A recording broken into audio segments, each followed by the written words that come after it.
Hi, Michael. I'm Janine Windolph. I'm Nehiyaw Squayo. My dad's roots are from La Ronge, Saskatchewan, but I've been adopted into Treaty 4 through the Plains Cree here. And part of how I got asked to support the conversation today in unpacking Smoulder was because I was a story keeper and supported moving forward, never forgetting. I connected personally on a very deep level in terms of sitting around the fire and, really connecting to my childhood. So that was very important for me in terms of why I wanted to, sit and share the story of how I connected, but to hear more about your perspective on the piece. I'm Michael Belmore. I'm Anishinaabe from the Thunder Bay region. I grew up in Northern Ontario. I grew up with my mother and my grandparents, and a lot of summers were spent being on the trap line and spending time with them and learning. And it was sort of like one of those things where you never actually considered how we lived or and how it's different today. And so for me, Smoulder is an important piece. It was sort of, as an Anishinaabe person, as in our culture, there isn't a lot of stone carvers. It's not part of our heritage to carve stone. But for me, it was there was this one moment where I felt this deep connection to these rocks, and so I started to feel sort of this connection. And it was like sort of, I graduated from the Ontario College of Art. And so that was in Toronto. So I used to catch the Greyhound bus twice a year, doing a 23-hour bus ride from Thunder Bay in Ontario to Toronto in Ontario. And in that process, I always traveled the highways. And then later on, once I started to drive myself, I would drive that continuously. And one of the stops that I would go to is this place called Pebble Beach in Marathon, Ontario, and it's on the shores of Lake Superior. And I remember at one point stopping there and just sort of feeling that connection to the land, but also to the water.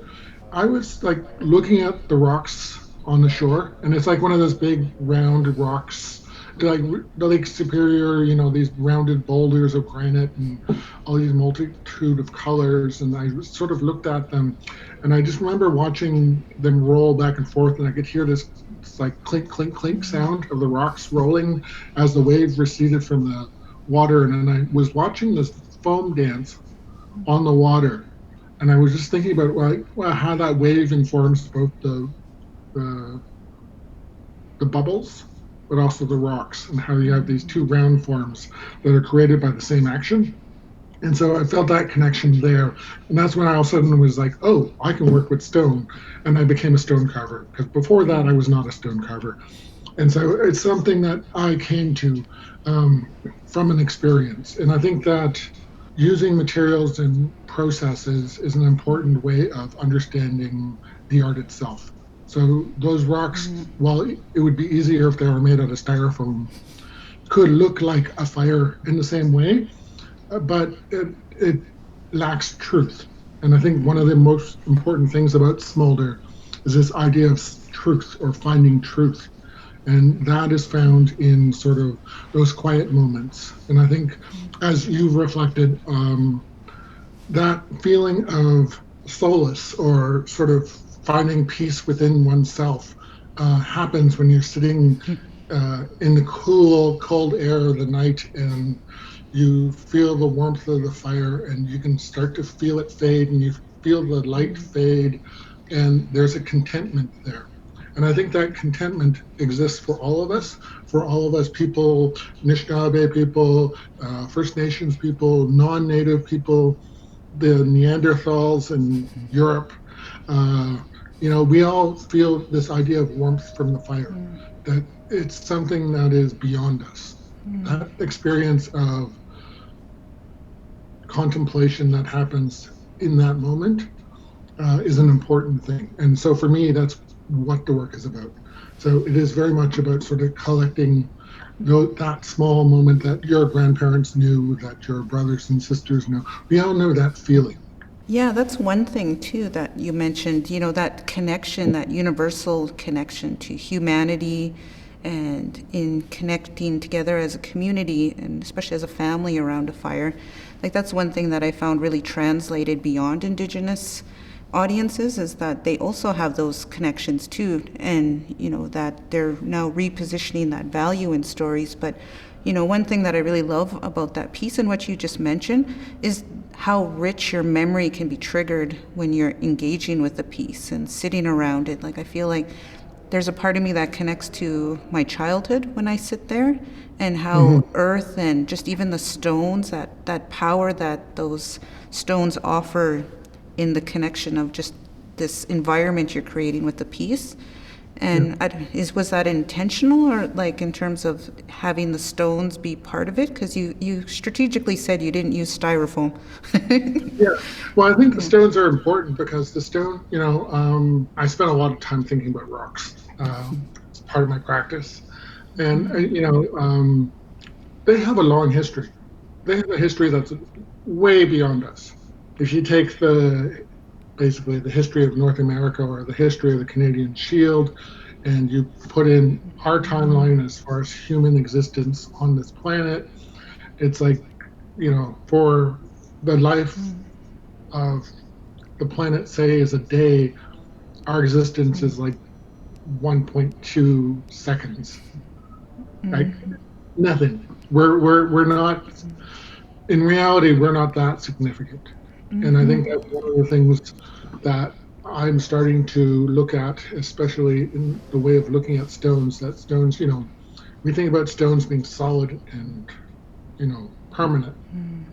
But at the same time, we have to imagine that before that, they were liquid and they were moving around like water, like a river under this crust that exists now. And it gets worn down and then put back into the ocean and then gets put back into the mantle, then turns into liquid again. So it has this, there's an ebb and flow of the experience of the stone that we only talk about one part of their history.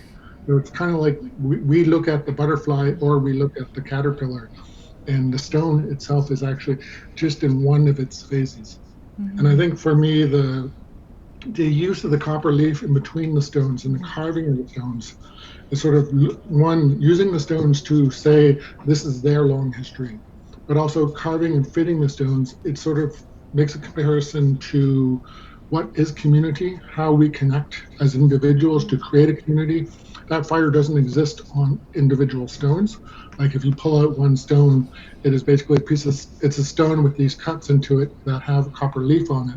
But it's only when you put them next to each other and you position them just so that all of a sudden that vibrance and that life and that vitality comes forward. And I think for communities, First Nations communities or other communities, it is that sort of connection between each other and that working with each other that we create something that is warmth, is fire. Even just what you just said there about how it has to be put together, that was something that I heard a little bit of feedback in terms of prep and process, that it was a bit of a puzzle to put together.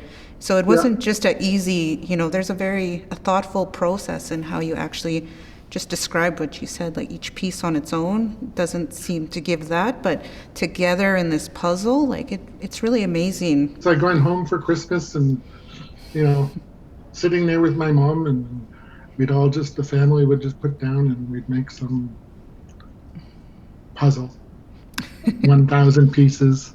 And we'd sit there as a family and have tea and sit around the table. And there was, there was excitement at the beginning, and then there was a lull in the middle, and then excitement at the end when everybody's fighting to put in the last piece. And so it's sort of, it is about community. And I think the puzzle part of it is sort of looking at the interactions, looking at the connections between the stones, how the stones fit together.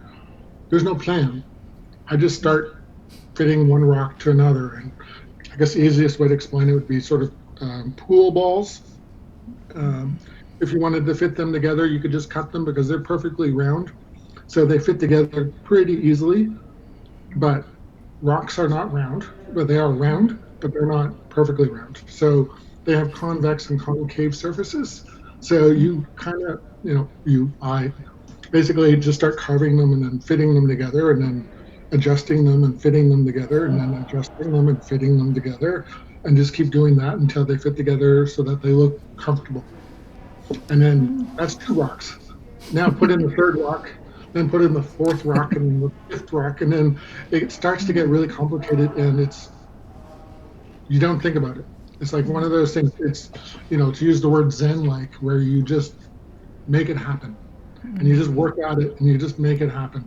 And I think that for me, that's part of growing up in Northern Ontario with my grandparents and my mother was this idea of, well, you just make it work.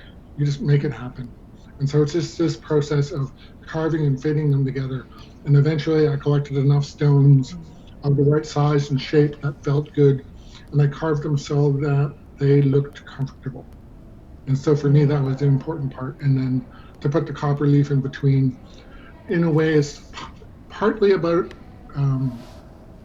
the idea of resource extraction, about what we take from the land and what we give back. So in a way, we're sort of, I'm carving away the stones, but I'm also putting in the copper leaf so that I give it brilliance and give it life in a way that we can share it. And so that sort of is, again, ebb and flow, that give and take. Even in the process after you created it, it seemed to have its own life, still witnessing very different perspectives here in the gallery. And that bridge, and, that's something that I'd like to hear a little bit more of, is taking these concepts and then how you translate them to an audience viewer to help unpack it, and what your hope would be for this piece in terms of really grounding in the Indigenous perspective of it. I remember the work being shown in Winnipeg at Close Encounters exhibition, and one kid's saying, "Oh my God, where's the extension cord? Where does it plug in?" And trying to explain to them that it doesn't plug in, that it's just collecting ambient light from the room and reflecting it back, and that's what you're seeing. It's just the reflection of the light back into your eyes. And so in the stones, because they're black, your eyes adjust so that you see more of the light the dimmer it is. And so it's sort of, for me, that was an important part, but also people who perceived the heat that was radiating from the stones, which was an interesting perception thing where people physically could feel the warmth of the fire because their brain was telling them that this is, radiating fire, so therefore it's radiating warmth and heat. And I think that's one of the things about copper. So for me, one of the reasons I use copper because copper has that relationship to energy, has that relationship to fire. I'm running around with this computer trying to find a cord to plug in to get the electricity going because it needs electricity, which in a way is fire. We've sort of moved from wood fire to electric fire. It's fire is light and electricity is light. When you go into a hotel room, you turn on the TV because you want to turn on the fire to warm up the space to make it yours.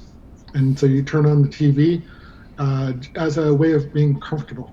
And I think copper is part of that. As an Anishinaabe person from Lake Superior, copper is seen as the blood of the Manitous, of the Thunderbird, of the Machu Picchu. And it's sort of, it's that energy, it's that power. And I think it's the thing that, you think about all the northern communities and all communities, and you drive up and down any road, any gravel road, and off the Trans-Canada Highway, and those poles follow you. They're on the side of the road, one after the other, with these wires that are carrying all this idea of electricity and power and communication. That's, that copper connects us. That copper connects our communities. It gives us our warmth, it gives us our heating, it gives us our lighting.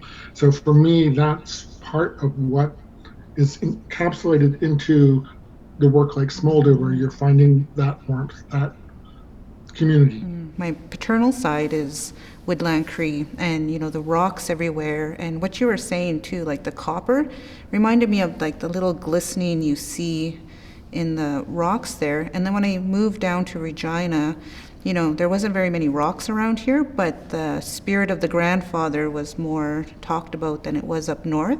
So I felt like, for me, revisiting that rock, I feel like that layering really happens. But you're right, you have to be wanting to unpack that yourself, and it's a personal thing too.